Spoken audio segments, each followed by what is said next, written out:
Oh,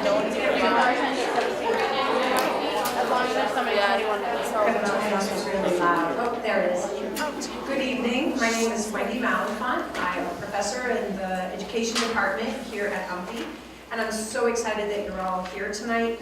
What Brittany is here to talk about is so super important, and I'm just really excited that we have a full house to hear this. I'll tell you a little bit about our speaker. Brittany Ray was born and raised in Washington County, graduated from Narraguagus High School in '89, it's a good year, me too, and attended Colby College in Waterville, Maine, where she majored in English and minored in education. She graduated in 1993 as valedictorian and class marshal at Colby College. After Colby, Brittany was excited to pursue her passion for education. She returned to Washington County, where she began teaching English at Machias Memorial High School. In 1995, she had the opportunity to return to her former high school to teach English, where she was a teacher and English department chair for 11 years. She was nominated for Maine Teacher of the Year in 2006. In 2007, she was named Maine Teacher of the Year, becoming the first teacher to represent Washington County in over 25 years. The same year, Brittany transitioned from the classroom to administration, where she was hired as the Narraguagus High School Guidance Counselor Director. And in 2009, she received her Master's of Science in School Counseling from Husson University in Bangor, Maine. Her experiences in the classroom and in school counseling fueled her passion for building relationships and developing strategies to help mitigate poverty-related barriers for her students. In her time as school counselor, she wrote, obtained, and administered various grants linked to assisting students living in poverty.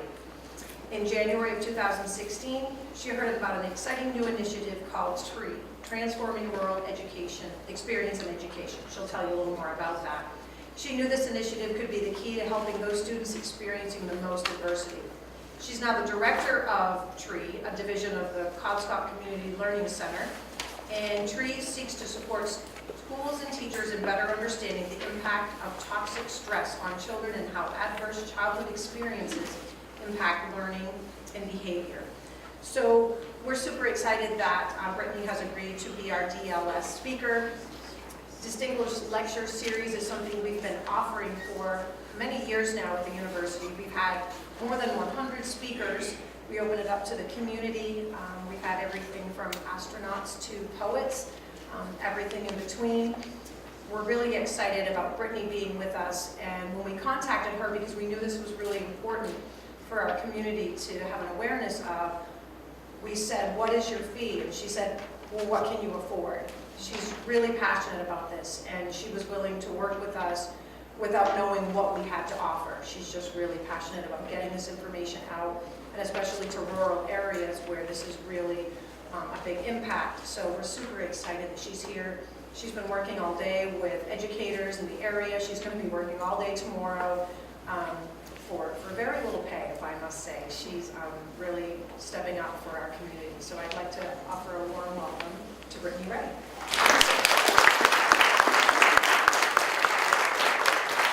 Thank you so much. I really appreciate that introduction. If you're feeling bad about yourself, come to Presque Isle and have them introduce you. And also, I was fed really well tonight, so this is not my ribeye steak. It's just my mic. I guess, does that, everyone can hear me okay? I had no idea that this many people would turn out tonight, so I hope I don't disappoint. So I would like to start by just sharing a little bit about the topic that goes with ACES that I spend a great deal of my time traveling around talking about, and it is this concept here: trauma-informed schools or trauma-sensitive schools. So for how many people is that a new concept, new term? It's pretty, lots of times that, I get a lot of hands in the audience. What does that mean? And so the TREE program is a pilot program, a pilot research project with Colby College, the University of Maine, and Comstock Community Learning Center, the TREE program, where we work in 3 schools in Washington County to really study the best practices in creating a trauma-informed, trauma-sensitive school culture and climate. And we also travel around the state because we would love more schools to think about this.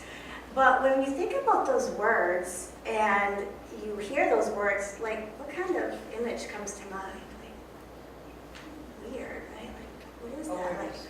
yeah, what's that? Awareness. Awareness, yeah. But we also want to make sure that when we spoke to parents and we said your child is attending a school that's working to be trauma-informed or trauma-sensitive, they weren't like, what the hell is happening up there at that school, right? So we needed a way to explain that. So the way that I try to approach that or explain that is that as adults, we've often been given a message throughout life that what happens to you in your life, your personal life, really can't come to work with you, right? You gotta keep that separate. How's that work for all of us? Not very well. Not very well, right. And so what I would then say to parents and to community members is, because we've been given that message, you know, most of our lives, we often give that same message to students.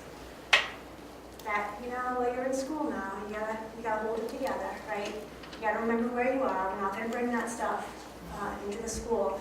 And so what trauma-sensitive or trauma-informed work does is to support schools and communities in understanding how tough things that happen to us as children can often have a very big impact on learning and behavior, right? And you can't just leave that at the door, right? When you come into school, you can't just leave it behind. So we work to say, well, okay, let's take a look at this in a different way.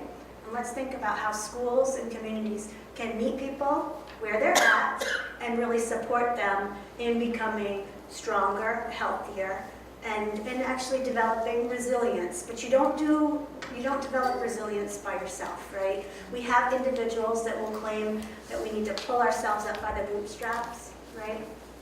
Bullshit. Okay? We don't do that alone. We can develop resilience and strength, but we have to have support to do that. Does that make sense? So that's sort of what trauma-informed is. I hope it sounds more inviting if you think of it in those terms. And recently, I have been asked to do a little bit more work about speaking with communities. So I know that there are a lot of people here that have not a connection maybe to the school, right? You're here maybe as a community member. So what does it mean to change that to trauma-informed communities? And so I thought maybe a definition could help, and you see what you think. So being a trauma-informed community means making a commitment to engage people from all sectors: education, law enforcement, faith, housing, health, business, in common goals. And what are those common goals? It would be, first of all, to understand how personal adversity, one person's personal adversity, impacts the entire community's well-being. And then after doing that, too, to institute resilience-building practices with people so that people and organizations and systems don't re-traumatize already traumatized individuals, and instead really work on meeting people where they're at and developing systems of resilience to build healthier communities. Does that make sense? So much of what I'll share tonight will have school as a reference point, but always you can stop and say, how does that translate to community, right? Because it very much translates, I think, very well. And there was an article several months ago that mentioned all it takes is the right 30 people. The right 30 people to have a community really transform into being trauma sensitive. And I have a suspicion we have the right 30 people in the room tonight. Maybe some people are missing, right? But you can think about what would that look like for your community. I also ask you a question. Ask yourselves the hard questions as we talk tonight. Is my workplace trauma sensitive or trauma informed? Is the University of Maine at Presque Isle trauma sensitive, trauma informed, right? Sort of just always asking those questions.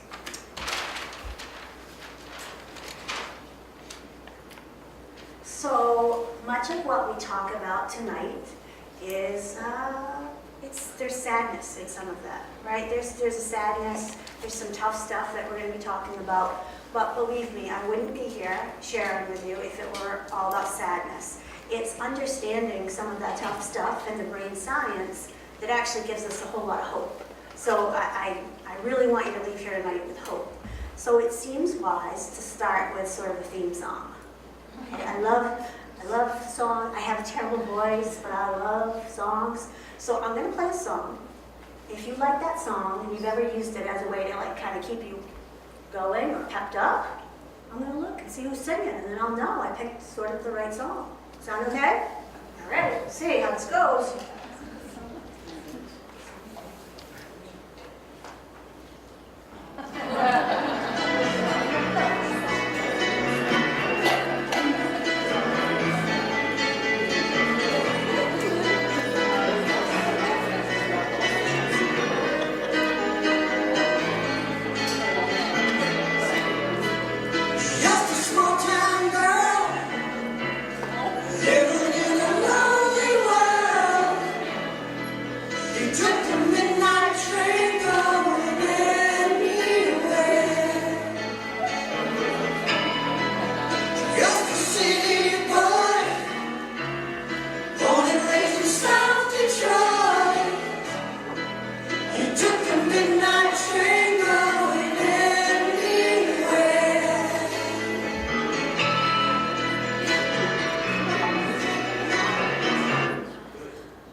Don't stop believing. Even if you try to really get change happening, you're going to hit roadblocks, but don't stop believing. It is so worth it. When you came in, I had people put check marks, right, in your knowledge around ACEs. And you can see that we're all over the place in this room. I share this one this is my August and September chart of knowledge about ACEs from the state of Maine, and it's on this raggedy piece of paper because it symbolizes the raggedy, tough, jagged, not so perfect work that this entails. But what I really believe is that the more we share at nights like tonight, and then you share with someone, we can have everyone knowing about brain science and adverse childhood experiences and how there's so much hope. So don't stop believing around that.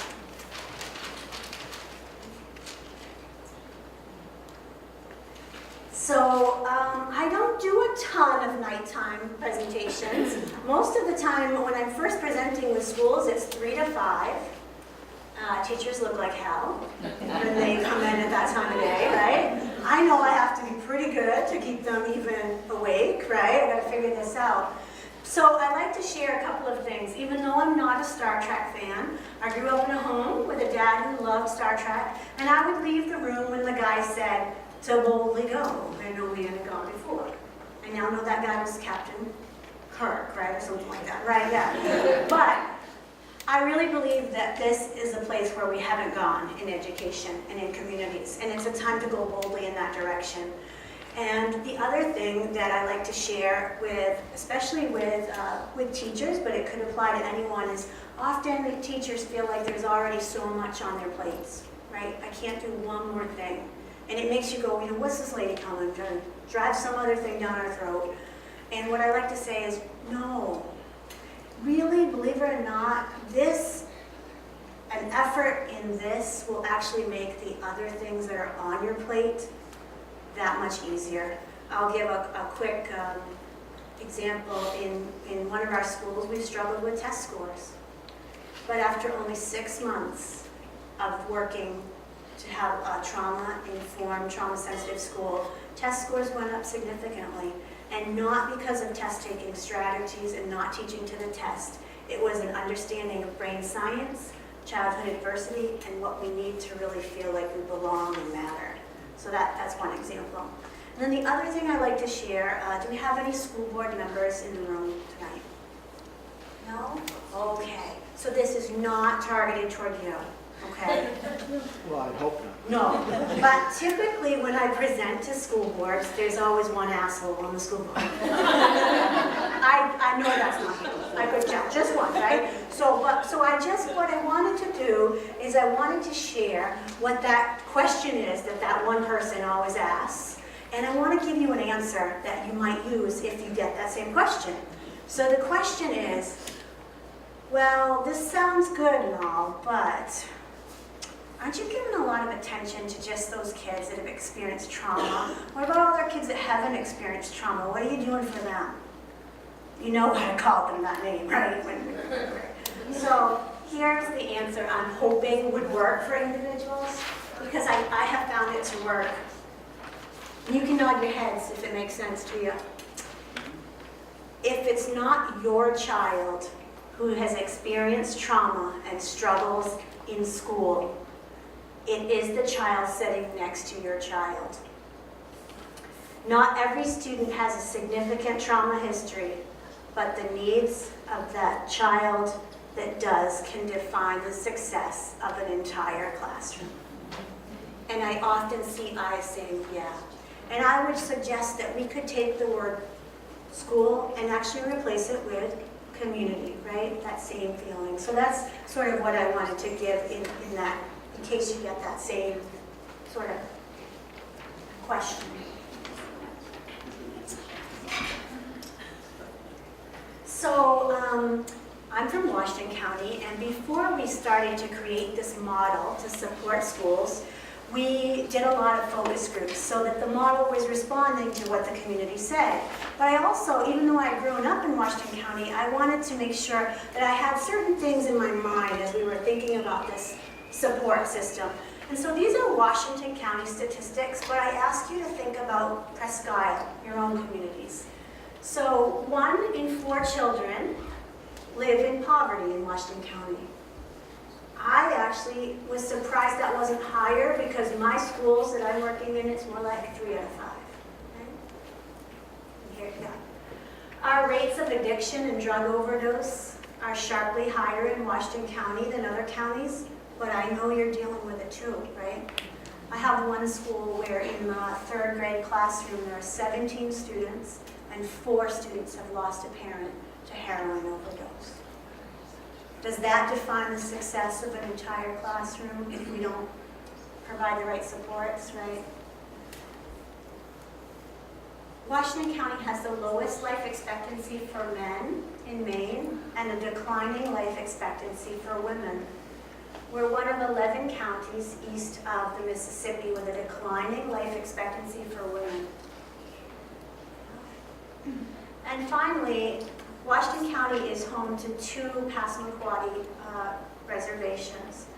And not long ago, I was sharing with a group at Pleasant Point, and I said, you know, I'm not a member of the tribe, and sometimes it's, you know, you have to think about how do I share information. Be sure and stop me if anything I share doesn't make sense or is wrong. And so I shared that on the Passamaquoddy tribe's 2 reservations, the average life expectancy is 50 years.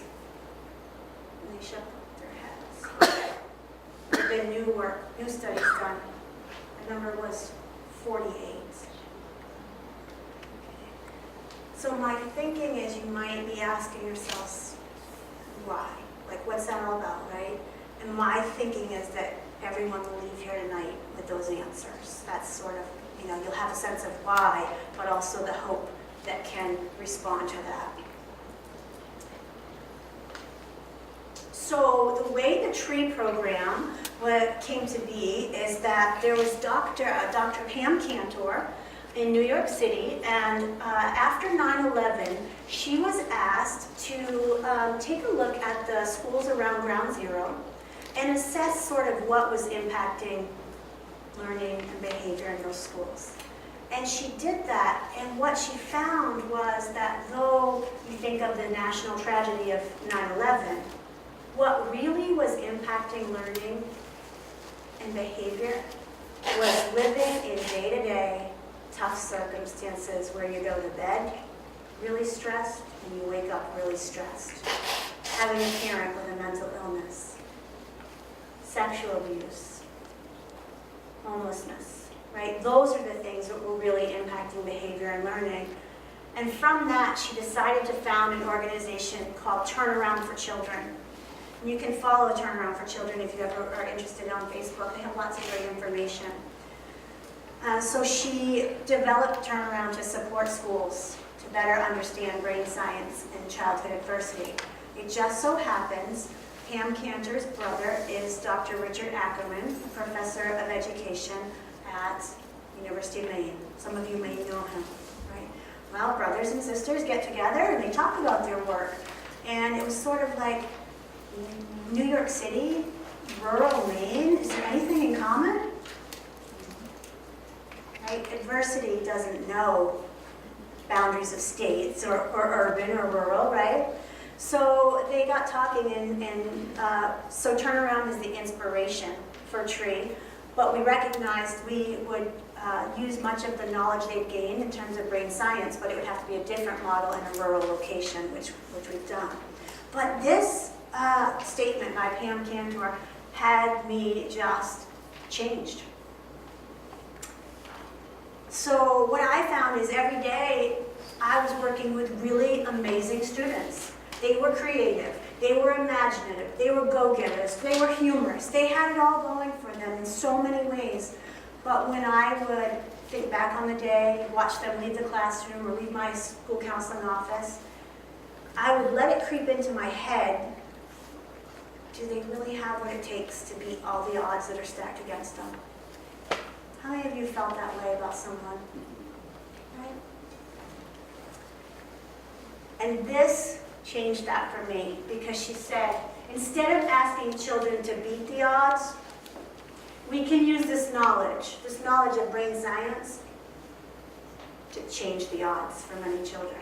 And that was it. That was like, I was like, you know what? I'm going to do this. I'm going to work. And so, although I had no intentions of ever leaving my job as a school counselor, I had to, because I wanted to be part of changing odds, not just hoping that people would beat those odds.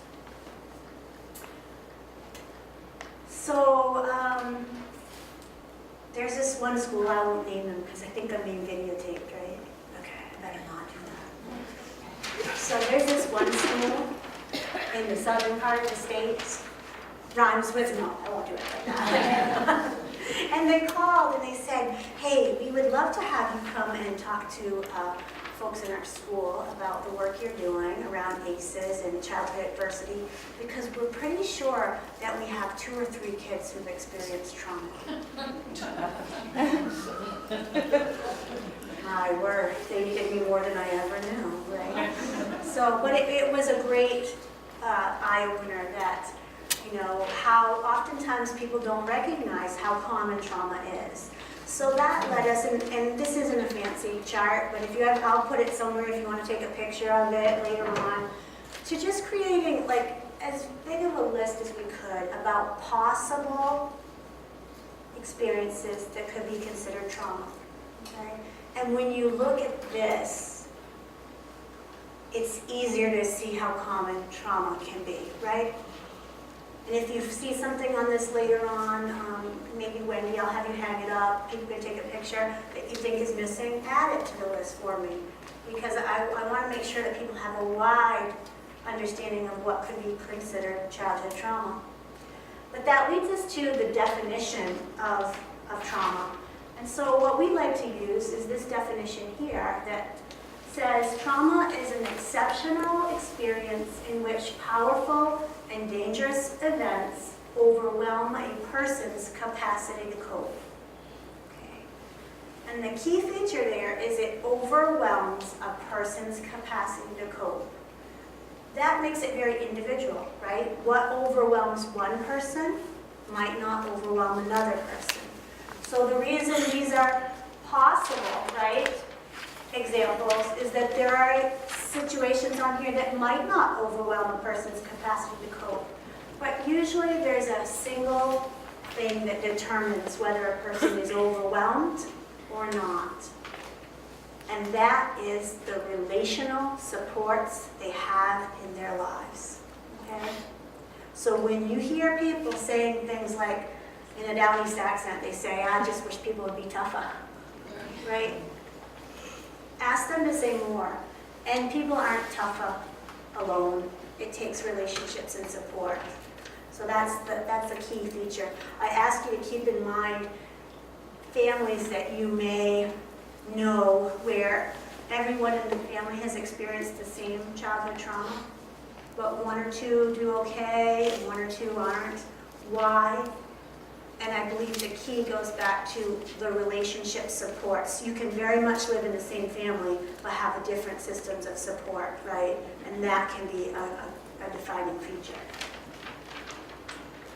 So overall, we just want to remind people trauma is real, and it's way more common than people like to admit. But the other thing that I really want people to know, am I allowed to like grab something off the wall and go out of the range of that camera? Yeah, the orange one. Sorry, thank you. I'm not good at this camera stuff. Thank you. So here's something I didn't know, and it changed everything. I hope a lot of what you hear might change things. So when we experience trauma and are overwhelmed by events, our brains are bathed in a hormone known as cortisol. It's the stress hormone, right? You've heard of cortisol, many of you perhaps. But what I didn't know is that when our brains are bathed over and over in cortisol, it can change the structure of the brain and the functions of the brain. It really changes them. How do we know that? We know that from brain scans and imaging, where we can see pictures of brains where individuals have not experienced trauma, where people have experienced trauma but had many supports, and where they have not had those supports. And you can see real differences in what things look like, shape-wise, and their functions. The good news I'll talk about at the end is that's not permanent. That's where there's so much hope in that. But that's a key thing. Every person can have this knowledge and then say, oh, so what do I do with this knowledge to create a trauma-sensitive school or a trauma-sensitive community?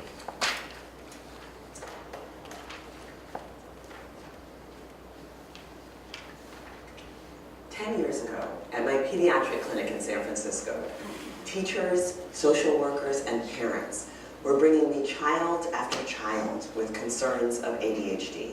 As I examined my patients, I noticed that the highest rate of behavioral problems was occurring in the kids whose parents had drug addictions or mental illness, or those who were subject to violence at home. When I dug into the science, what I found was that for most of these kids, the problem wasn't run-of-the-mill ADHD. For most of my kids, the real problem was what the American Academy of Pediatrics now recognizes as toxic stress. Ultimately, it all boils down to our fight or flight response, what happens in our bodies when we experience something scary. But when activated too often, like with repeated abuse or neglect or parental addiction, it can change the structure and function of children's developing brains. It can affect their hormones, the immune system, even the way DNA is read and transcribed. And it dramatically increases the risk of both behavioral and health problems in childhood and adulthood. Toxic stress affects white kids, black and brown kids, rich, poor, urban, rural. In other words, it can affect anyone and it can happen anywhere. But right now, only 4% of pediatricians in the US are screening for toxic stress. Most haven't received any training on how to identify kids who are at risk. This has to change. Too many children with behavioral symptoms of toxic stress are being labeled with ADHD and given stimulants without any identification of the root cause. And many kids show no behavioral symptoms at all, yet they are still more than twice as likely to go on to develop asthma, autoimmune disease, heart disease, and cancer. And their life expectancy can be cut short by decades. More than 34 million American children have had at least one adverse childhood experience, like witnessing violence at home or being sexually molested. We need every medical professional in this country to be equipped with the right tools for universal screening. When identified early, doctors, educators, and caregivers can help reverse the biological effects of childhood trauma. Together, we can give every child a shot at a healthy life. So that very much had a medical slant to it, and you may say, well, what does that have to do with people that aren't, in the medical profession? But one thing you may have noticed is it talked about only 4% of pediatricians, right, screening for toxic stress. And although I don't think as educators the TREE program has any business telling the medical community what to do, what we've found is that in our pilot schools, the clinics around them are curious what we're doing in school. What is this trauma-informed work? And it has actually led to some collaboration and thinking, like, how do we do this together as a community? But the other thing is this Dr. Nadine Burke-Harris, and if you have any interest in her, she has a wonderful TED Talk. It's about 18 minutes. I can't say enough about her work in California, really making sure that this is front and center, is that when she talks about universal screening, what is that? And so in your handout that I shared with you, I have provided something that is helpful for us to understand this universal screening. And so the way this, that I want to preface this first and foremost, and can I just hold that? It's going to look like this. But the first thing I'd like to say is that we are never, ever, ever suggesting that schools ask these questions, okay? That's not in our tool set. Okay, that's medical providers, mental health providers. But what we do want is every person in the school and every person in the community to know what ACEs are, what a score looks like, and then what it means, and then what can be done. So this ACEs study came from 1995, 2 doctors on opposite coasts interested in figuring out, might there be some connection between the experiences we have in childhood and our long-term health? So in this Kaiser Permanente study, they asked over 17,000 mainly white middle-class people to answer those questions, and what they found floored them. With every adverse childhood experience a person had that didn't have the right supports, the health outcomes were poor. Okay? So the 10 original questions that were asked in that ACEs study are the ones that are, if you don't mind me just holding things, sorry, I used to be a teacher, can you tell? The ones in this box right here. Those are the 10 questions. And so right now, you could, if you want, to answer them for yourself, but if you think it might be difficult, please don't. I don't want to, trigger anyone. You can also think of a person you know and love that might be struggling, and you wonder if there's a connection, or kids that you know. So I'm just going to give you a minute. And so every question in this box that you would answer yes to counts as a 1 point.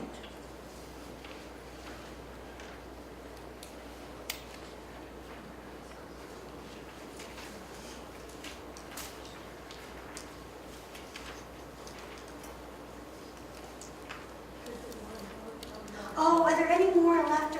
I have a handout that's not exactly the same, but it has that. Is there anyone missing one of those got a couple more. It won't be exactly the same, but very close.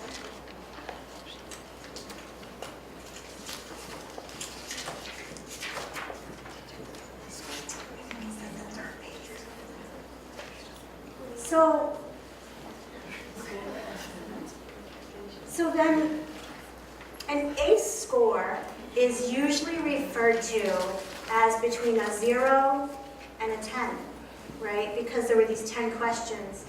But what we also now have is below that, there are additional questions. And those two have been studied and correlated to health outcomes. So you can consider those questions in finding an ACE score as well. I tell this story because it hit me in a funny way. So I am the mother of 4 children. I have a daughter who teaches in the southern part of the state, and I have a 20-year-old son with autism, a 14-year-old son with Asperger's, and I have an adopted child from China with a pretty significant trauma history. But I love to share the work that I'm doing with them. And my son, who's 20, knew about ACEs, and he's often talked about, I wonder if an ACE score impacted that person.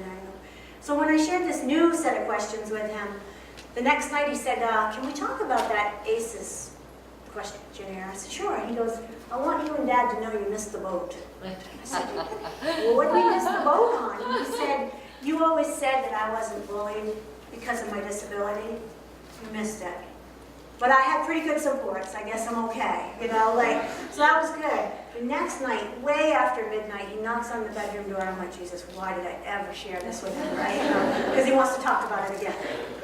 And this time, he, as a young man, he also has experienced some pretty significant mental health challenges that did require some hospitalization at both Acadia once and Spring Harbor. And he said, that one that talks about incarceration or being, incarcerated or detained, does Spring Harbor count? Because it should. And I thought, he's on to something there. He was saying that overwhelmed his capacity to cope, what happened then. And so when we think about our individuals who've been incarcerated, that, and had significant stays where we really stripped of that feeling of autonomy and self and direction. I thought it was important. And I finally was sharing, my daughter said with some tears in her eyes, I'm glad they added the last one on there about sort of like dating relationships, right? I hadn't given much thought to that as being significant in an ACE score. So we're going to come back to those ACE scores, but I want to draw your attention to what I think is one of the most important slides that I can share tonight. So we are able, from brain science, to know what areas of the brain are impacted the most by childhood adversity. And what we know is that these 4 areas are the ones that are most impacted. Emotional reactivity,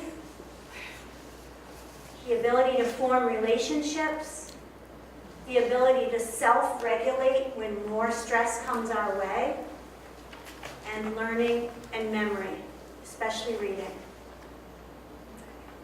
And so, though I don't have a lot of experience with early childhood education, having these children, you always remember what you go to for conferences and what they're looking for, right, in a young child.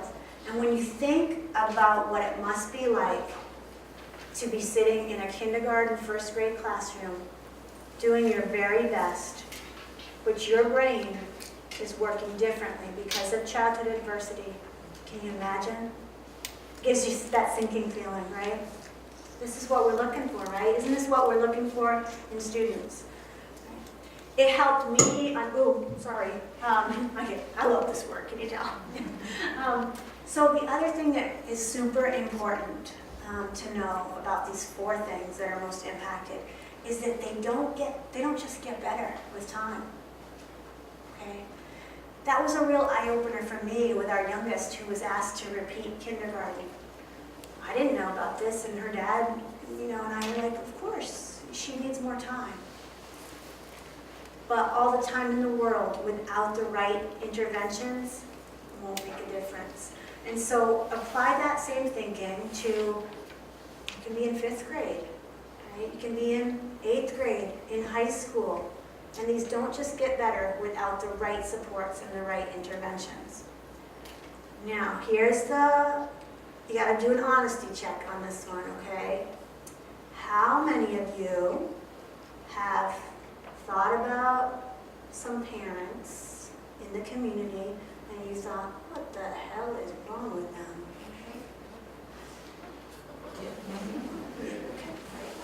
Totally get it, totally get it. However, this can help because we just said these things do not get better with time without the right supports. Do we have adults, do we have parents who experienced childhood adversity that didn't have the right supports, that are doing the best they can, right? But they still are struggling with that. It changes the blame game. Does that, and then that's what we really work on in our schools, is changing that game. To make sure that when parents come in and they're really upset and screaming, and we want to just be, what is going on? Not taking it personally, but understanding this may be something about the brain, right? And how do we better support individuals who are still having those struggles? Because the key thing is there's no age limit to supporting and healing brain. Does that make sense? So this is the ACEs pyramid. And the thing that I just like to share is that years ago, this pyramid would not have had this red part of disrupted neurodevelopment. But because we now know so much about the brain and the disrupted neurodevelopment, that is also where the hope lies in our work. So I'm not a brain scientist, but I'm going to do my best to share a little something with you and also give you something that I think is going to be, I find it super exciting. So when we're talking about stress and the brain, we're talking about cortisol, right? And you may have heard of cortisol being that which triggers fight, flight, or freeze, right? We need some cortisol. We need that to survive. We need to know, right, how we can react fast in danger or hide or fight. And, it's a biological mechanism that we need to survive. But what we're talking about with adverse childhood experiences is a brain that keeps getting bathed over and over and over in cortisol. And that's when we see changes in brain structure and function. Right? Our brains, the cortisol spikes in our brains usually last about 5 to 7 minutes. Okay?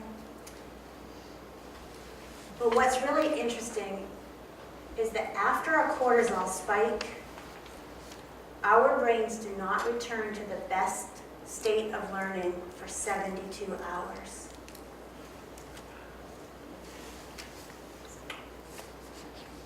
It's pretty crazy, right? Personal example where I saw this happening was my youngest was asked to go from her home school to a school that had a specialized program in life skills because of her significant cognitive, intellectual, medical issues.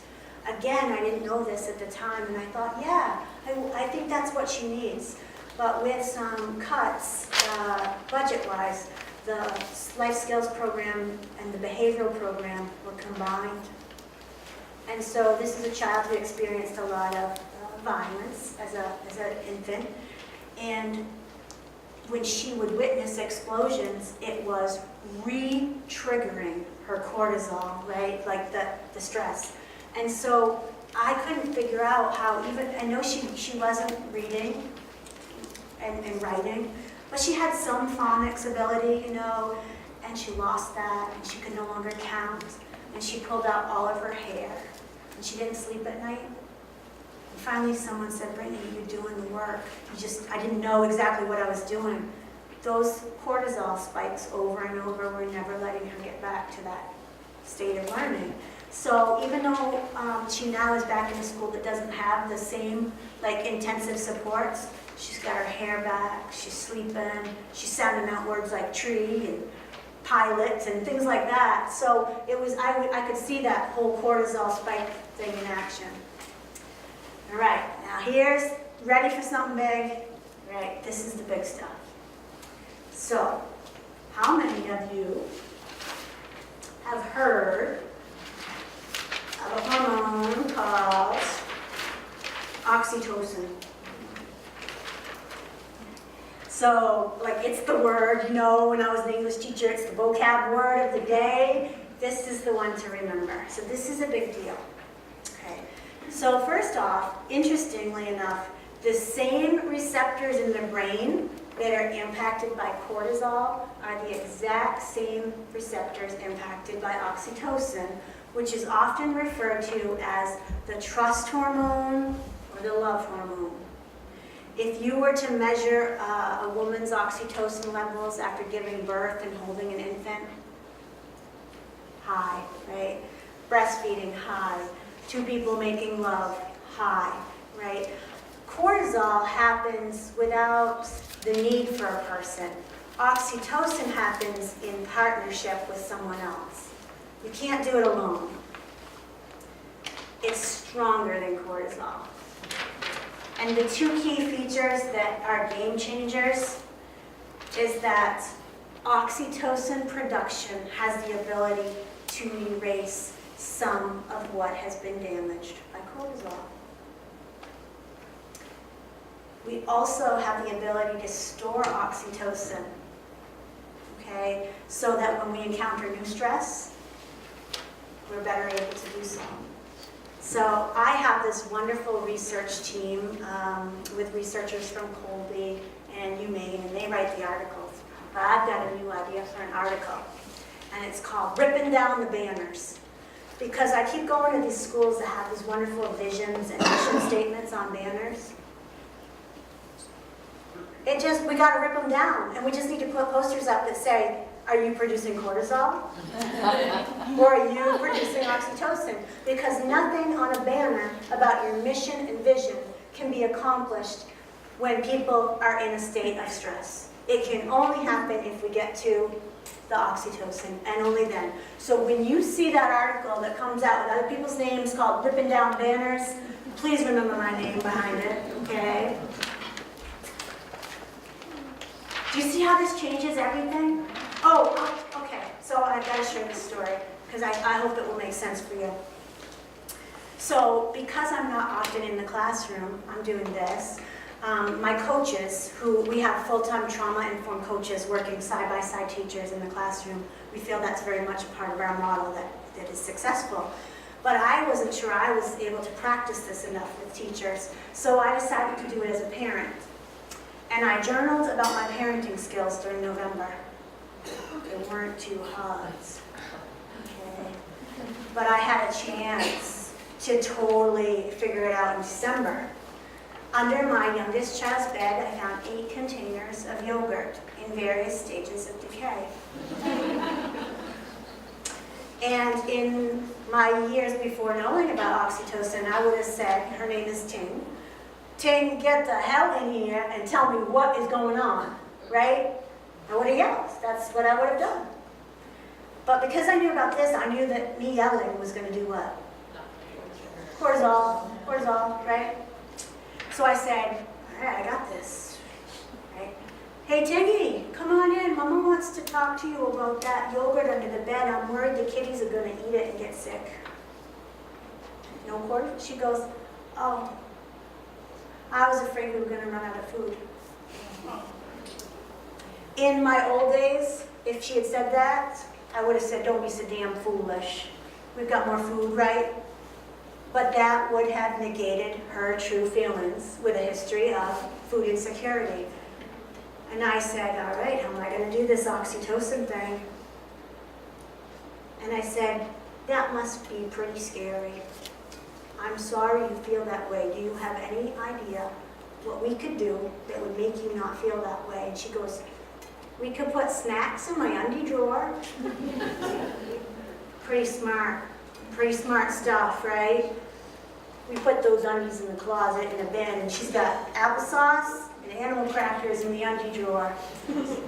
And that was because we weren't elevating cortisol. She could think really clearly what her needs were. So I hope that's a small example. And the other thing, I can cause trouble doing this, but it's okay, right? You let me do that, right?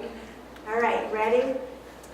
What are the things in a classroom that re-trigger students and produce more cortisol? Deadlines could do that, right? And that's not to say we won't have deadlines, right?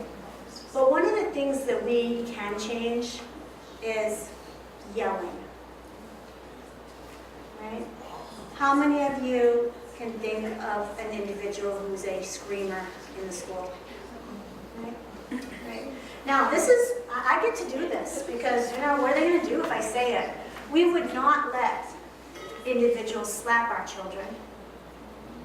That would be a re-triggering, right? That is, yelling is re-triggering our kids. Kids are in cortisol spikes, no learning can happen. We need to make changes and not allow that to continue. That doesn't mean saying, get the hell out, you're all done, right? It says, how can I support you in better understanding brain science and what we can do better? Does that? So I jumped to this, and I did put it in your handout. This is something we work on in schools, is for so long we've thought that behavior is all about choices. But brain science actually tells us no. Right? When we're talking about cortisol, we're talking about fight, flight, and fright. That is not something we are choosing. And so what you have here are a list of behaviors that you may be seeing in the classroom, and they're not about choice. Okay? It's the body's reaction. As an English teacher, my problem that I always remember reacting to was if high school students slept in my class. I didn't know. So when they slept in my class, I gave them a 0 for class participation, and with an attitude, because I was taking it personally, I'd say, you're not interested, why don't you leave? What was I doing? Cortisol, right? All I had to know, if I'd known, I could have said, I'm worried about you, maybe you and I can talk later, right? Oxytocin, right? Production. Just game changers in everything we think about when we think about behavior. Too often we've thought about behavior as what we stop, right? Stopping behavior does not get to the root, right, of what's going on. Have a wonderful example of work in the western part of the state, and one gentleman in the front said, well, yeah, okay, like maybe I believe this, but how do I know if the kid's just being a dick? And the principal at the back of the room said, there's always a reason behind the dickness. And I was like, whoa, she totally knows what's going on, right? So it's a really good thing. It doesn't just apply to schools, right? It applies in all other areas as well. What's behind it? So when I originally started thinking about what we were doing, I was thinking that the hard part of this work was going to be this part right here, getting people to change the question. And we're saying, instead of saying what's wrong with that child, we might say, what happened? And that's why I'm seeing what I'm seeing. And I thought that was going to be the hard part, and I was wrong. We do find schools are getting that part of it. But this is the hard part. This is the part that takes work. This is the part that takes just really hard work and coaching and collaboration. And that is, okay, so if I get this, now what? What is the best way for me to respond when I see these behaviors? This is not a program that says no accountability, no consequences, a free-for-all. But what it is it's a program that says brain science is going to be the lead. We're going to always think about preserving the relationship, and what we need to do is make sure the child is in a place in their brain where they can hear about making the right choices. Can you make choices when your brain is bathed in cortisol? No. So that's a whole other workshop. I spend lots of times with schools and our teachers working on what that means and what that looks like side by side. The best teachers are the ones that will come and say, I totally screwed that up. Because they're honest and they say, I want to do it differently. The ones you worry about are, I don't need you. I'm all set, right? You know, that's the ones you get a little bit crazy about. So don't forget that power of oxytocin. If it had a color, it would be gold, I'm sure, right? Liquid gold. So I mentioned to you that we have this coaching model in schools, right? We put a full-time trauma-informed coach in the classroom beside teachers, helping them figure out, like, what is this all about? What does it look like? And you might be saying, how does anyone afford that? That's another position, right? And right now, TREE is funded by foundation dollars and no public funds. But here's where this could be a game changer. So my brother is a superintendent in the southern part of the state. And any superintendents in the room? They think differently. Oh my God. He only thinks about dollars and cents, and he, you know, it's on film, he knows I can say that about him. And I would say, don't you want to hear about my work? And he'd be like, I don't know. But I made him listen. And I remember the day he stopped me on this slide, and he said, wait a minute. Do me a favor, he said, go around the state and ask all of the special ed people, you know, the teachers, think about your caseload. What percentage of students on your caseload do you think are identified because of a behavior or learning problem without trauma in the background? And what percentage of students have trauma? All the answers I got were like, oh geez, maybe like 65%, 70%, right? So what my brother was saying is, he's like, you're telling me that if schools really commit to this work, in really being not just trauma-informed, but trauma-sensitive, won't I see a decrease in special ed because I won't have to label to get those services? And that's the financial feasibility of a coaching program. I believe when our pilot ends, we're going to have a lot of data to show how that is a payoff. Right?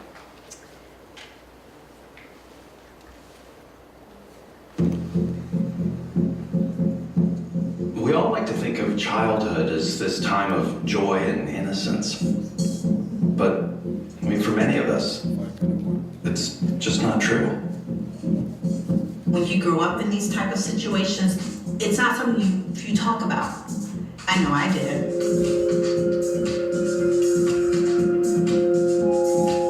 The first thing that we found is that adverse childhood experiences are common.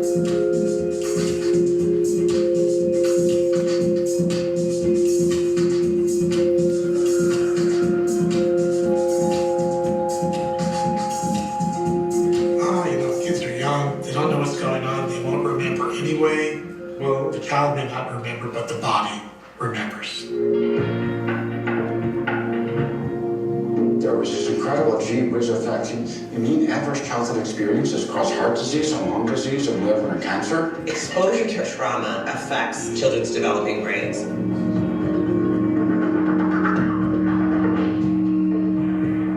The impact is on your behavior, it's on your heart, it's on your DNA. Like, how do you deal with all that? Don't reach out because I'm used to that.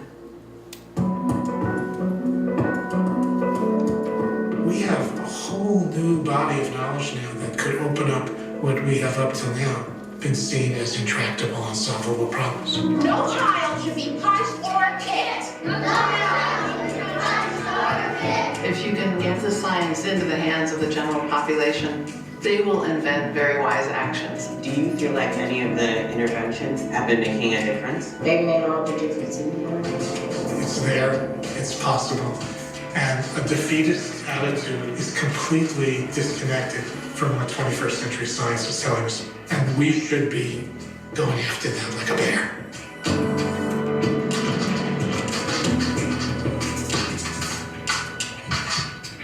So this is a trailer to a film, Resilience. Some of you may have seen that. If you haven't, it could be obtained typically, I would think, from your university library or, really great things to think about as a community. So I highly recommend that.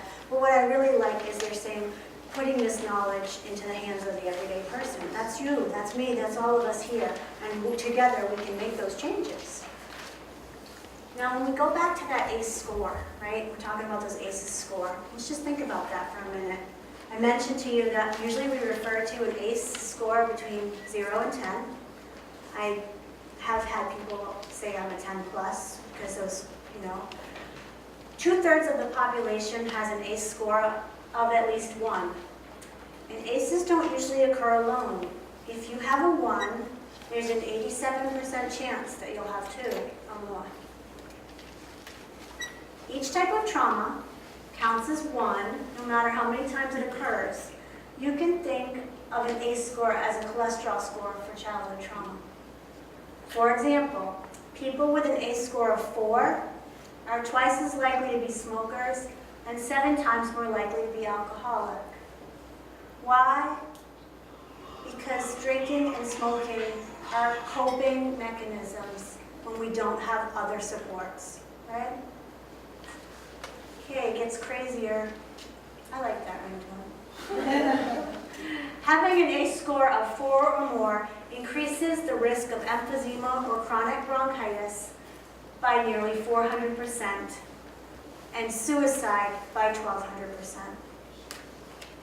People with high ACE scores are more likely to be violent, to have more marriages, more broken bones, more drug prescriptions, more depression, and more autoimmune diseases. And I'm going to end each of these with if the right supports are not offered, okay? That's really key because you can get really depressed and focused only on the bad, right? These are not destiny, this is if. People with an ACE score of 6 or higher are at risk of their lifespan being shortened by 20 years. Do you know people with an ACE score of 6? Do you know children with an ACE score of 6? Are you going to hope they beat the odds? Or are you going to change those odds? To me, it's a no-brainer. I say get the hell out of education if you don't want to do it, but I can do that, right? So. Here are the top 10 risk factors for death in the United States. 1/3 of the population has an ACE score of 0, and the majority of adults that have an ACE score of 0 have few, if any, of those health factors, risk factors.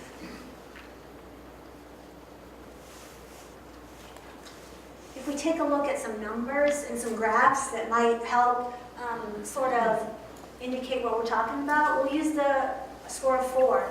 A score of 4 or more without the proper supports, and we look at the correlation with alcoholism, we're 16%, right? Alcoholism, if you have a score of 4 or more without having the proper supports. This one blows me away. When I look at scores of 4 or more in women who've not had the right relational supports, and we're approaching 60% in underlying chronic depression. Why do we think the male rate is so much lower there?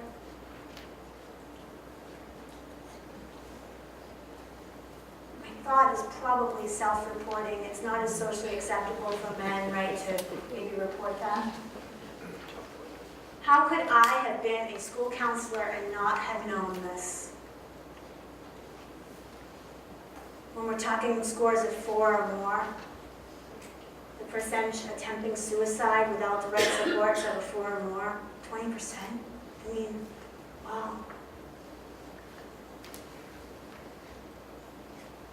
And I love some people that are very much impacted by heroin. When I saw this, I was like, I just noticed this cluster, and then I saw this spike right there. And I wanted to know more about that. Individuals with scores of 5 skyrockets when we're talking, the correlation between injected drug use.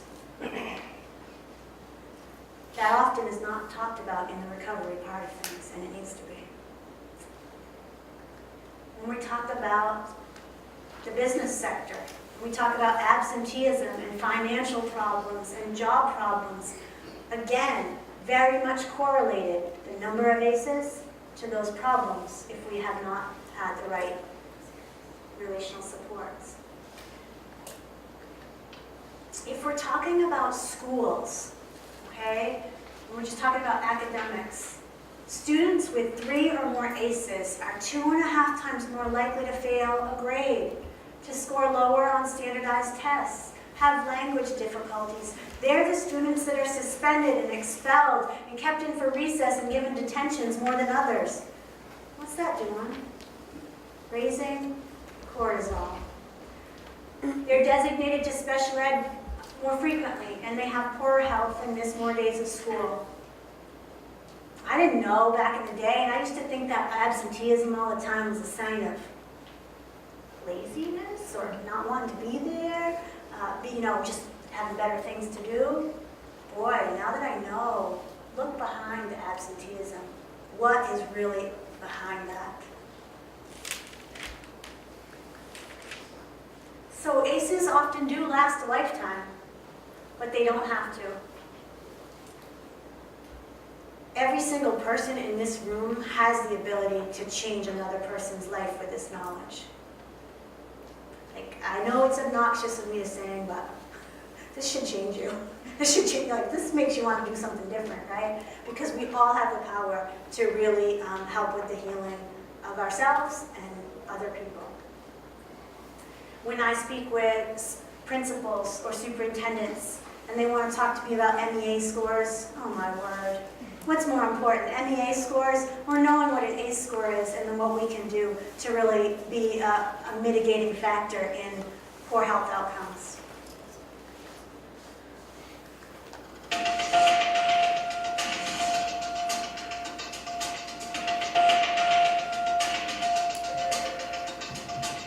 What does your parents' divorce have to do with your risk for heart disease? If your mother had a drinking problem when you were growing up, are you more likely to suffer from depression as an adult? Here's what you should know about ACEs. ACEs stand for Adverse Childhood Experiences, extremely stressful events that can happen to a child growing up. Some experiences are so stressful that they can alter brain development, as well as the immune system, increasing the risk of lifelong health and social problems in adulthood. The term comes from the Adverse Childhood Experiences Study, landmark research that shed new light on the root cause of everything from stroke and liver disease to substance abuse and mental illness. In the late 1990s, an epidemiologist from the Centers for Disease Control and a preventive medicine doctor at Kaiser Permanente set out to understand the association between childhood experience and lifelong health. They asked over 17,000 people in the Kaiser Health Plan in San Diego about their health history, as well as difficult questions about their experiences growing up.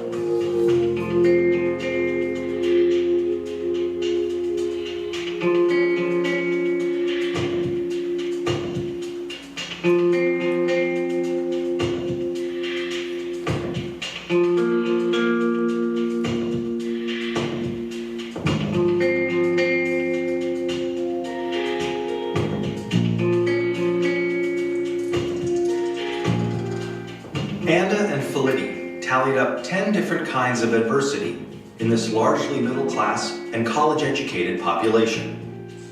They were stunned to see how common ACEs were. 21% of all respondents were sexually abused as children. 19% grew up with someone who suffered mental illness. 28% had been physically abused. And 2 out of 3 respondents had experienced at least one ACE.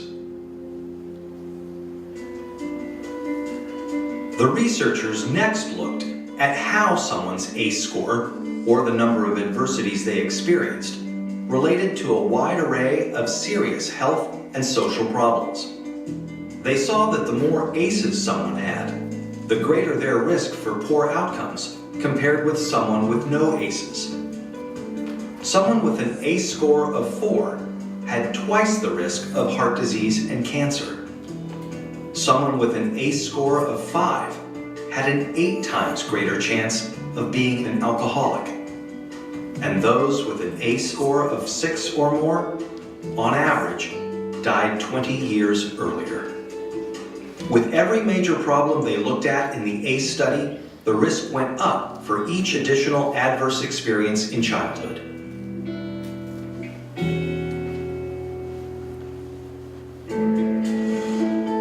As Dr. Robert Anda says, what's predictable is preventable. It's important to remember that ACEs are not destiny. ACEs are a tool for understanding the health of a population as a whole. For individuals, an ACE score can be a tool for understanding their own risk for health and social problems and empower them to make changes for themselves and their children. ACEs tend to get passed down from generation to generation and are common across all income levels, races, and cultures. But increasingly, people of all different professions and backgrounds are coming together to discuss how ACEs affect their communities. They're finding new ways to treat and prevent ACEs. Many doctors are starting to screen their patients for ACEs as part of their medical history. More schools are becoming trauma-informed, considering the source of problem behavior when disciplining their students, instead of immediately suspending or expelling them. To learn more about interrupting the cycle of adversity and improving health and well-being for the next generation, please visit kpjrfilms.co.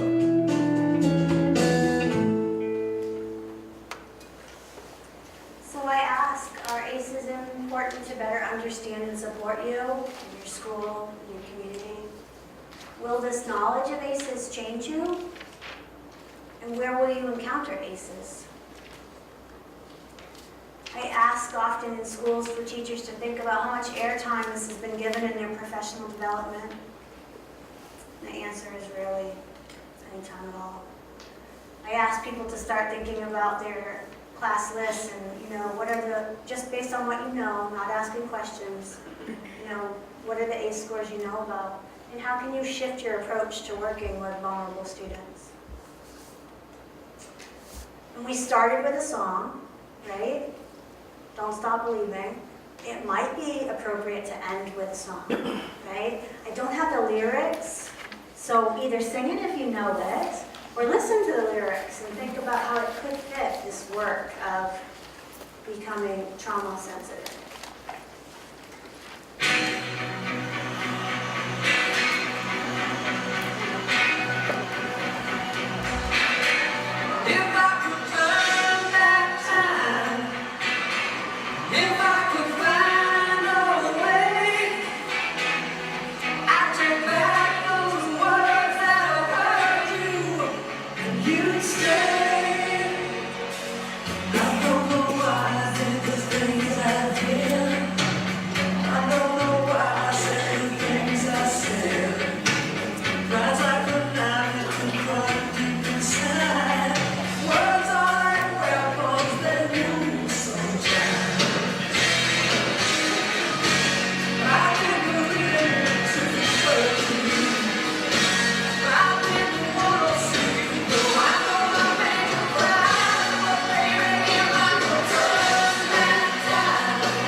That song and think about things that we can move forward with in terms of changing things that we've done, unknowingly in the past.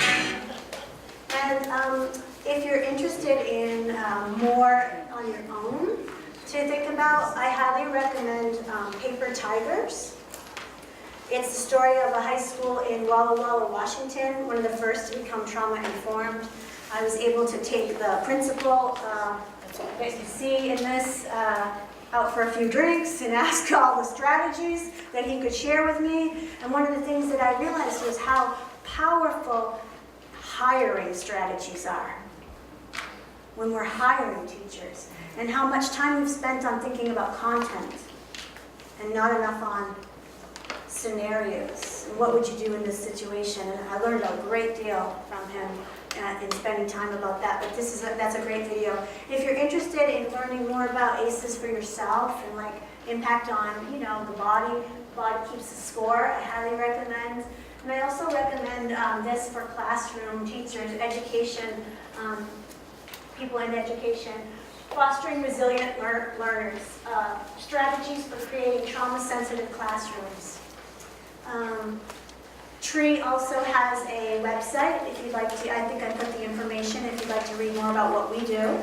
If you would like to follow us on Facebook, we have some good stories about how we're really amplifying student voice. Because when we think about trauma in adults, a lot of the healing is about developing a voice, right, to name that.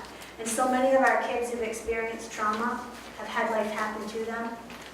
So we're really working on what does it mean to change that, what that looks like in schools, and have students have a real say and agency over things that are happening to them. We're seeing really exciting things happen in terms of feeling a sense of belonging, and that's all about the oxytocin. So thank you so much for coming. I can't say enough. I didn't expect this. I was just excited about snowbanks up here. And, I got all these people. Thank you.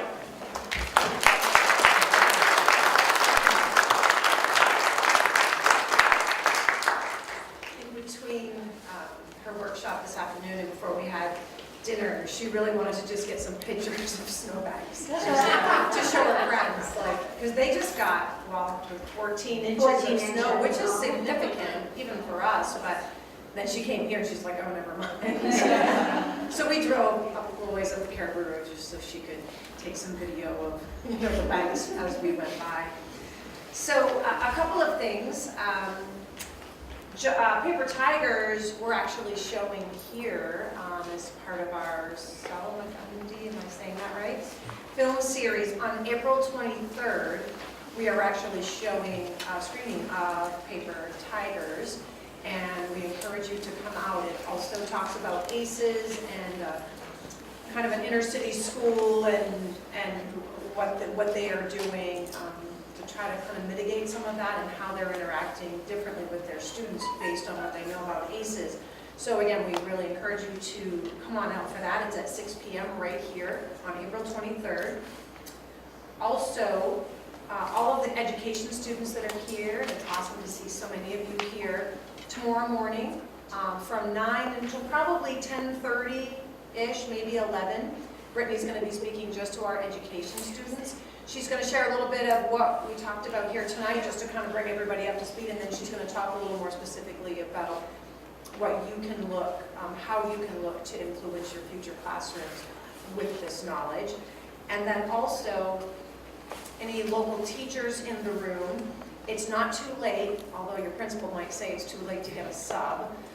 Tomorrow afternoon from 12:30 to 3, right next door in this building, she's going to be talking to local teachers, kind of doing a deeper dive, like what we talked about here today. This is the next step. So now what do we do about this? What are some strategies for our classrooms? So that's here from 12:30 to 3. If you're interested in that, it's not too late to register on casepartnership.org, case as in C-A-C-E, casepartnership.org. You can register right online. And I also have certificates that Brittany has signed. I wasn't sure how many to print off, and I didn't want to waste paper. So if you could just show me a quick show of hands, how many of you would like to take a certificate with you? Okay, I'm going to run and make a few more copies. And Brittany has already signed some, but I'm going to make some copies and be back. I do want to share with Brittany, we have a little Umpy Pride, little thank you gift for Brittany.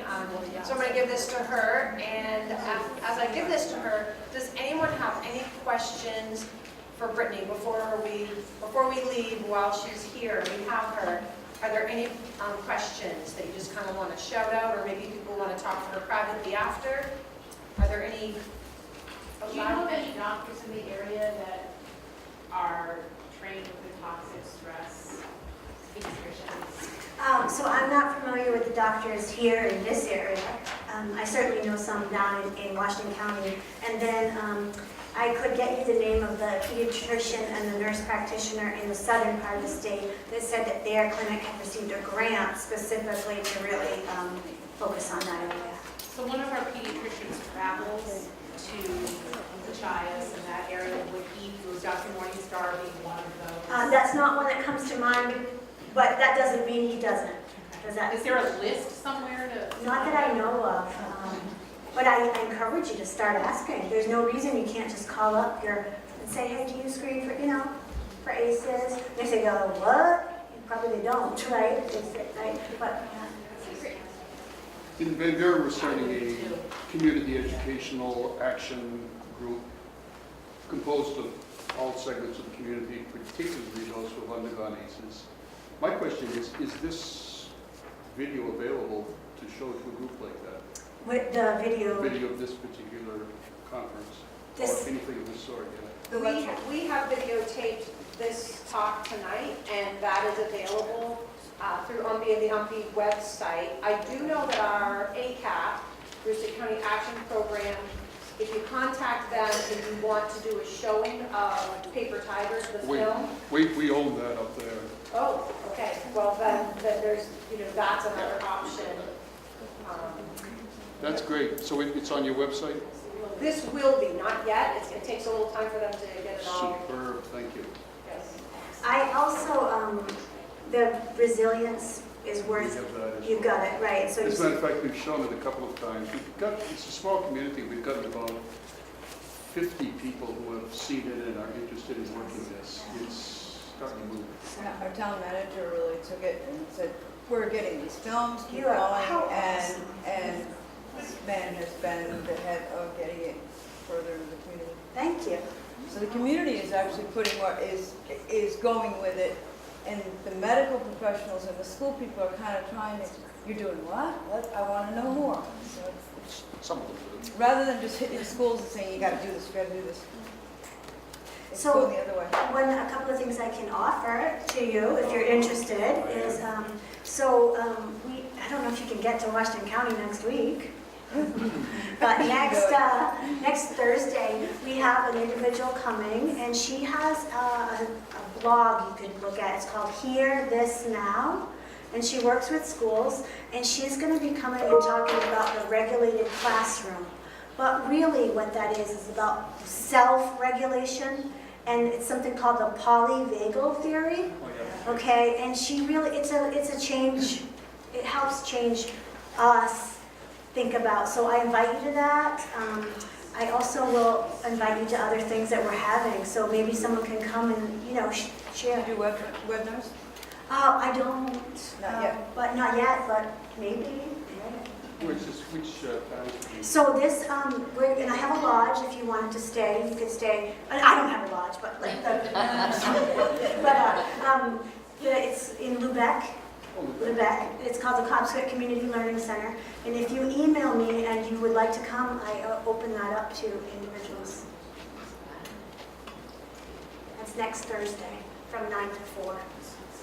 So again, we thank you all for being here, and this can be the beginning of this is Aroostook County doing something about this, and your voice can be heard. If you're in a school district, I urge you to talk to your principals and your superintendents, your school board members. If you're a community, talk to your parents, talk to your friends. Let's have this chart when people come in that everyone's down. I know quite a bit about ACEs because we have to know quite a bit about it before we can start really having trauma-sensitive schools. Trauma-informed is wonderful. So then after we know about it, what are we going to do about it? And it can begin with just how we interact with each other, because there are people all around you. There are people in this room who have experienced this. So let's just look for ways that we can impact our community. So again, thank you so much to Brittany. Thank you.